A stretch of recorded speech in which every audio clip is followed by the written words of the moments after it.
আসসালামু আলাইকুম। দেখছেন আজকের বাজার দর।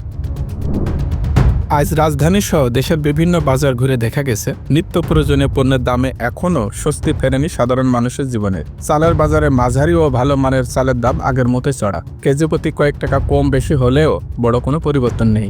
ডালের বাজারে মসুর ও ছোলার ডাল উচ্চ দামে স্থির রয়েছে। ভোজ্য তেলের দাম ও সাধারণ মানুষের লাগালের বাইরে বলেই মনে করছেন অনেকে। সবজির বাজারে কিছুটা স্বস্তি মিলেছে।